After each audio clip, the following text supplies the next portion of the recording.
Assalamualaikum warahmatullahi wabarakatuh. Para pemirsa yang budiman, berjumpa lagi dengan kami dalam bahasan akidah kaum Wahabi yang selalu mengaku ahlu sunnah. Pada bagian ketiga ini, kami akan menjelaskan kepada para pemirsa tentang penyebab kaum Wahabi disebut mujassimah, yaitu memfisikkan Allah, atau juga musyabbihah, yaitu menyerupakan Allah dengan makhluknya. Sekalipun mereka selalu mengelak tuduhan tersebut. Perlu para pemirsa ketahui bahwa dalam memahami nas-nas Al-Quran dan hadis yang berkaitan dengan sifat-sifat Allah, kelompok ahlu sunnah mentakwilkannya dengan makna yang lain karena ayat tersebut termasuk ke dalam ayat mutasyabihat. Dalam kitab Al-Minnahul Makiyah karya Ibn Hajar Al-Haytami, salah satu ulama ahlu sunnah yang diterbitkan oleh Darul Minhaj, cetakan kedua tahun 2005, halaman 420. Ibn Hajar Al-Haytami berkata, seperti ayat-ayat sifat Allah dan hadis-hadis yang berkenaan dengannya, di mana zahirnya mustahil dinisbatkan pada Allah secara akal, maka harus dipalingkan, yaitu maknanya dari makna zahir. Kami tegaskan, harus dipalingkan maknanya dari makna zahir, agar sesuai dengan akal. Sedangkan generasi belakangan dari mazhab Hambali, yaitu Wahabi, mengingkari takwilnya akibat kesalahan mereka sejak awal yang meyakini zahirnya dari lafaz, memfisikkan atau arah, yaitu bagi Allah. Mereka terus-menerus memaknai tekstual yang berakibat pada kebinasaan dan menjauhkan mereka dari rahmat Allah di dunia dan di akhirat.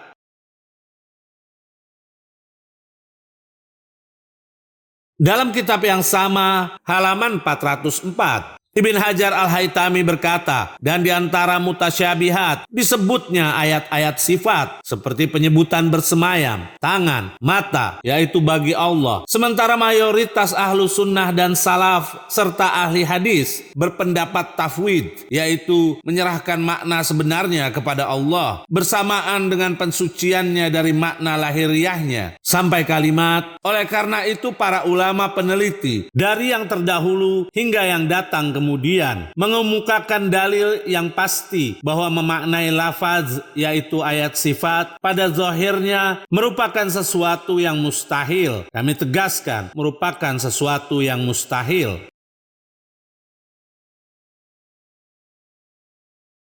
Disinilah letak perbedaan antara Wahabi dengan Ahlu Sunnah wal Jamaah, di mana mereka memahami ayat atau hadis yang berbicara tentang sifat-sifat Allah secara tekstual dan kaku. Kelompok Wahabi meyakini bahwa semua ayat sifat-sifat Allah dalam Al-Quran adalah muhkamat, yaitu yang jelas maknanya. Sebagaimana dipaparkan Sholeh Fauzan, salah satu ulama Wahabi, berikut ini. Dalam kitab Al-Irsyad ila Sahihil I'tiqad karya Sholeh bin Fauzan, salah satu ulama Wahabi, jilid 1 yang diterbitkan oleh Kerajaan Arab Saudi, cetakan kedua tahun 1412 Hijriah, halaman 121. Sholeh Fauzan berkata, teks-teks tentang sifat Allah adalah muhkamat, yaitu jelas maknanya.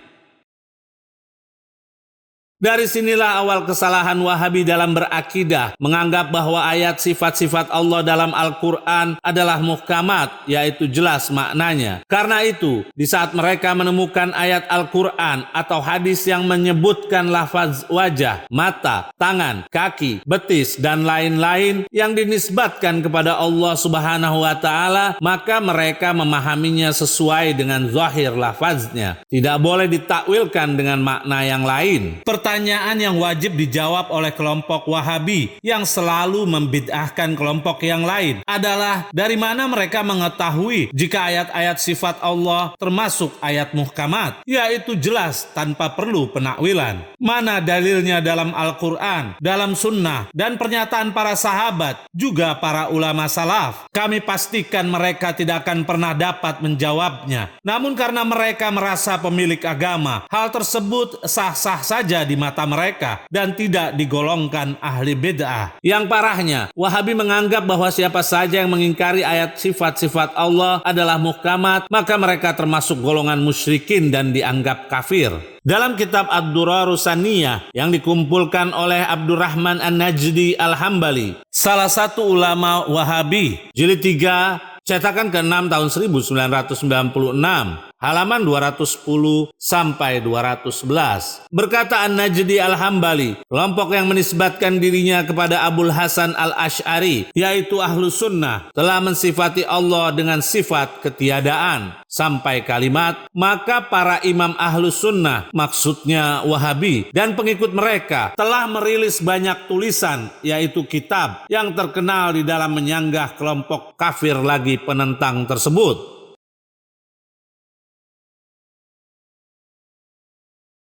Agar para pemirsa ketahui mengapa Asy'ariyah dikatakan kelompok kafir dan penentang, tidak lain hanya karena mereka mentakwil ayat dan hadis tentang sifat-sifat Allah. Namun jika pemirsa perhatikan, para ustadz Wahabi dengan diselimuti oleh kebohongan selalu mengatakan bahwa kami tidak pernah mengkafirkan kelompok lain. Pernyataan kafirnya Asy'ariyah karena berbeda haluan dengan akidah Wahabi telah disebutkan pula oleh Al-Syekh dalam kitabnya Syarhul Aqidah Al-Wasithiyah karya Al-Syekh, salah satu ulama Wahabi, yang diterbitkan oleh Fahrosat Maktabah Malik Fahad, cetakan kedua tahun 1428 Hijriah, halaman 25. Al-Syekh berkata, dan dengan sisi-sisi ini kami mengetahui bahwa kekafiran Mu'attilah, yaitu kelompok yang mengingkari sifat-sifat Allah, disamakan dengan makhluknya, lebih besar dibandingkan kekafiran Mumatsilah, yaitu kelompok yang menyamakan Allah dengan makhluk. Di antara mereka adalah Mu'tazilah, karena mereka menetapkan nama-nama Allah dan menafikan sifat-sifatnya. Sampai kalimat, dan cabang mereka adalah Asy'ariyah yang menisbatkan diri kepada Abul Hasan Al-Asy'ari, sedangkan Abul Hasan Al-Asy'ari berlepas diri dari mereka. Dan yang serupa dengan mereka adalah Al-Maturidiyah.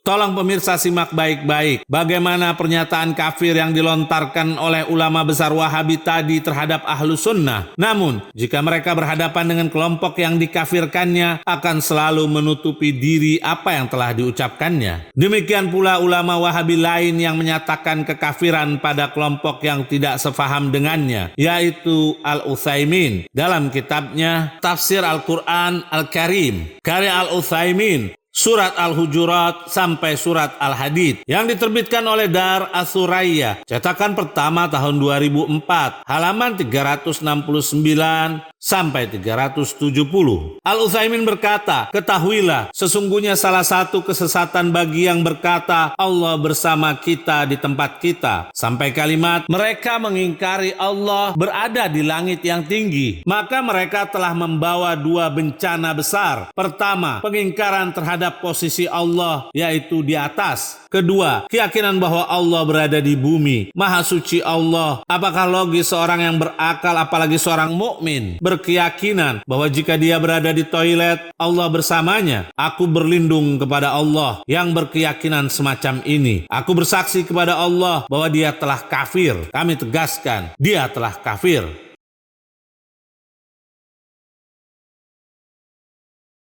Bahkan dalam pernyataan lain, Utsaimin mengeluarkan Asy'ariyah dan Maturidiyah dari Ahlus Sunnah wal Jamaah, serta menganggap mereka sebagai ahlu bid'ah. Di dalam kitabnya Syarah Aqidah Al-Wasithiyah karya Al-Utsaimin, jilid 2, yang diterbitkan oleh Dar Ibnil Jauzi, cetakan ke-6 tahun 1321 Hijriah, halaman 372.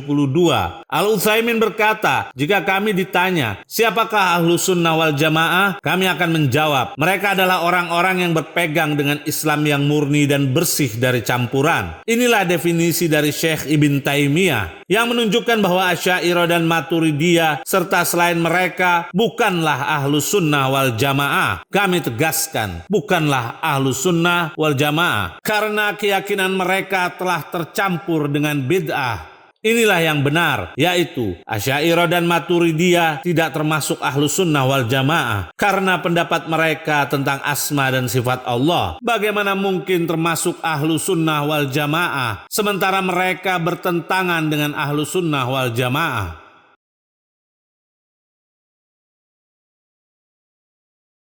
Sekarang pemirsa perhatikan bagaimana prinsip Ibn Taimiyah terhadap Asy'ariyah dan Maturidiyah. Dalam kitab Mauqif Ibn Taimiyah Minal Asy'ariyah, karya Dr. Abdurrahman bin Saleh Al-Mahmud, salah satu ulama Wahabi, jilid 2 yang diterbitkan oleh Maktabah Ar-Rushd, cetakan pertama tahun 1995, halaman 1386. Berkata Abdurrahman bin Saleh Al-Mahmud, kemudian datang sanggahannya, yaitu Ibn Taimiyah, secara tuntas dalam masalah tauhid rububiyah, uluhiyah, asma was sifat, al-qadar, iman, dan selainnya. Sanggahan Syekhul Islam Ibn Taimiyah kepada Asy'ariyah membuktikan bahwa dalam mazhab Asy'ariyah banyak terdapat penyimpangan dari sisi akidah. Walaupun kitab-kitab mereka banyak dan tersebar luas, kitab-kitab tersebut tidak boleh dijadikan referensi untuk mengajar akidah Ahlus Sunnah. Kami tegaskan, kitab-kitab Asy'ariyah tidak boleh dijadikan referensi untuk mengajar.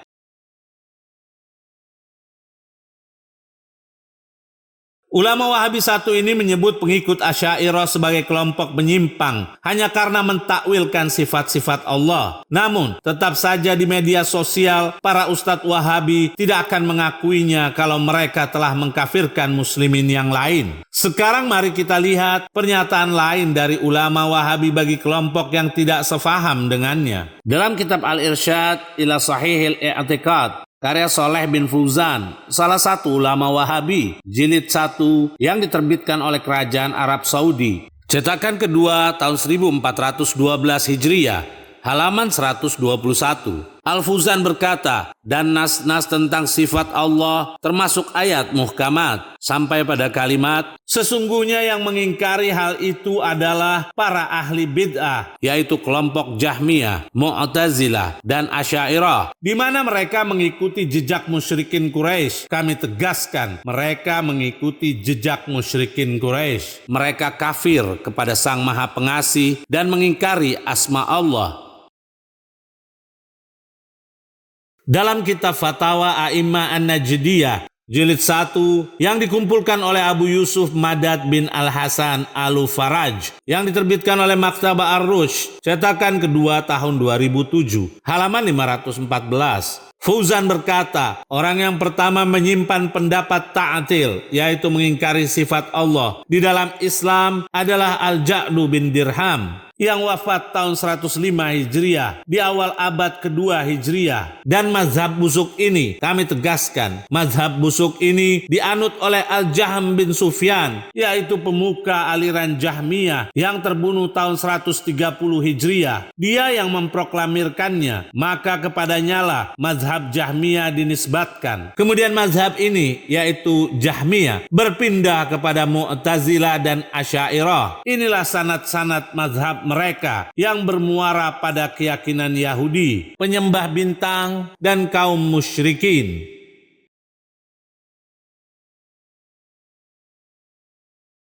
Saleh Fauzan, ulama Wahabi ini, menyebut pengikut Asy'ariyah sebagai pengikut Yahudi, penyembah bintang, dan kaum musyrik. Bahkan Al-Dishti, ulama Wahabi satu ini, menyebutkan dalam kitabnya bahwa kelompok yang berbeda tauhid dengan Wahabi, mereka adalah orang-orang yang murtad dari agama Islam alias kafir. Dalam kitab Itsbatul Had, karya Ad-Dishti, cetakan pertama tahun 1430 Hijriah, halaman 127 sampai 129. Ad-Dishti berkata, salah satu keyakinan mazhab Ashabul Hadis, yaitu kelompok Ahlus Sunnah, serta para imam kaum muslimin dan para ulama bayan, mereka berkeyakinan dan bersaksi bahwa barang siapa yang mengatakan Allah tidak memiliki batasan, yang dimaksud darinya adalah sesungguhnya Allah berada di semua tempat, atau Allah tidak bersemayam di atas arsy, seperti yang tertera di hati orang pada umumnya, sampai kalimat, atau Allah tidaklah memiliki arah dan tempat, maka dia telah murtad dari agama Islam. Kami tegaskan, maka dia telah murtad dari agama Islam dan bergabung dengan kaum musyrikin, serta telah kafir kepada Allah, ayat-ayatnya, dan apa-apa yang dibawa oleh Rasulnya.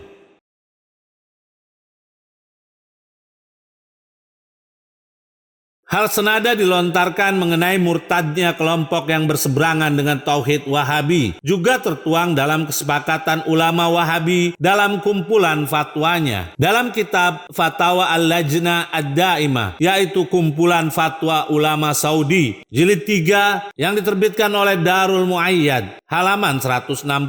Dikatakan di dalam kitab ini, barang siapa yang meyakini bahwa Allah berada di semua tempat, maka dia termasuk hululiyah, yaitu Allah melebur dengan makhluknya. Pernyataan ini terbantahkan dengan dalil-dalil yang sudah dipaparkan sebelumnya, bahwa sesungguhnya Allah berada di arah atas, yaitu tinggi, dan dia bersemayam di atas arsy, terpisah dari makhluknya. Jika dia mengikuti pada apa-apa yang ditunjukkan oleh Al-Quran dan As-Sunnah serta ijma. Namun jika tidak, maka dia adalah kafir yang murtad dari agama Islam. Kami tegaskan, kafir yang murtad dari agama Islam.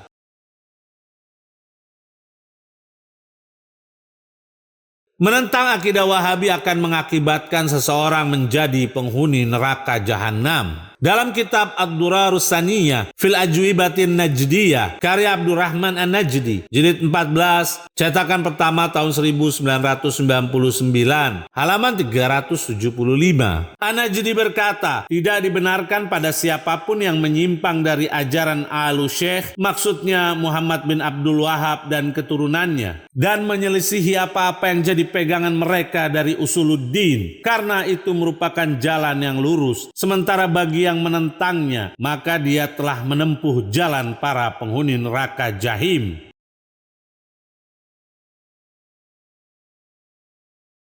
Berani sekali kelompok Wahabi ini menentukan seseorang di neraka atau di surga. Sekarang mari kita simak julukan apa lagi yang akan disematkan oleh kelompok Wahabi terhadap orang yang tidak mengikuti jejak mereka. Dalam kitab Ibtal At-Ta'wilat karya Abu Ya'la Al-Fara, salah satu ulama rujukan Wahabi, jilid 1 yang diterbitkan oleh Dar Ilaf Ad-Dauliyah, halaman 485.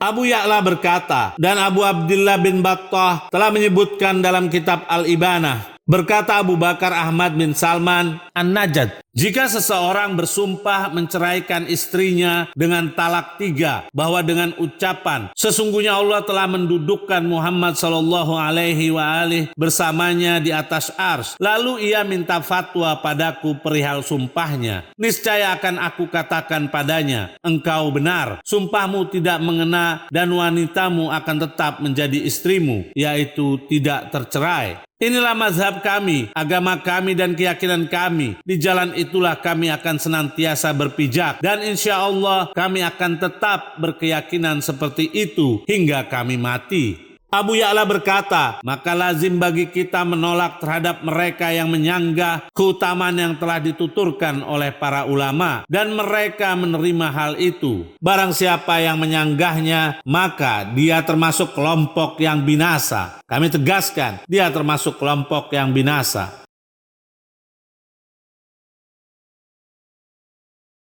Inilah sederet sebutan keji yang dilontarkan oleh kelompok Wahabi kepada kelompok yang tidak sepaham dengannya, dengan sebutan kafir, murtad, musyrik, ahli neraka. Ini sebenarnya yang pertama kali mengucap kata Wahabi itu musuh-musuh Islam dari orang-orang Inggris yang pertama kali itu. Kemudian berkembang biaknya orang Syiah sampai sekarang, mengidentikan pemahaman agama dari Saudi, Mekah, Madinah itu Wahabi, merujuk kepada pemahaman tentang Syekh Muhammad bin Abdul Wahab. Kalau Wahabi ini sebenarnya dulu pernah ada pemahaman keliru ya di Maroko, berfaham diistilahkan Wahabi. Banyak orang saudara-saudara kita menuduh kita dengan Wahabi ya. Maka mungkin mereka tidak tahu siapa Syekh Muhammad bin Abdul Wahab rahimahullah taala.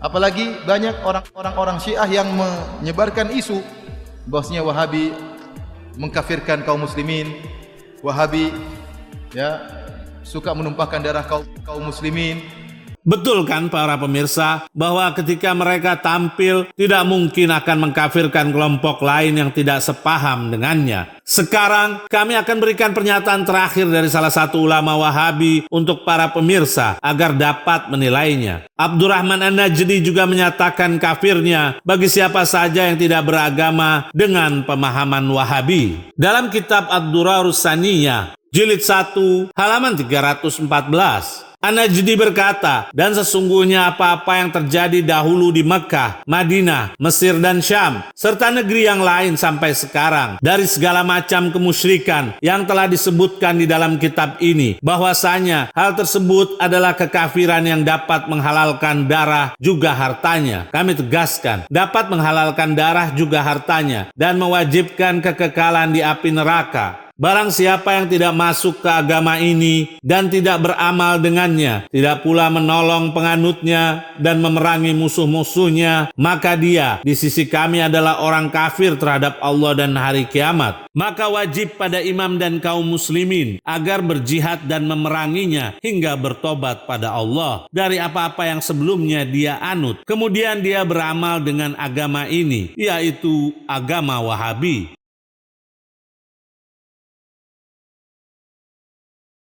Dengan semua bukti ini, para pemirsa bisa menilai bagaimana akidah dan prinsip mereka terhadap orang yang berseberangan dengan pemahamannya. Namun selalu berpura-pura dengan segala kebohongan mereka di depan kaum muslimin yang awam, bahwa semua itu adalah fitnah belaka.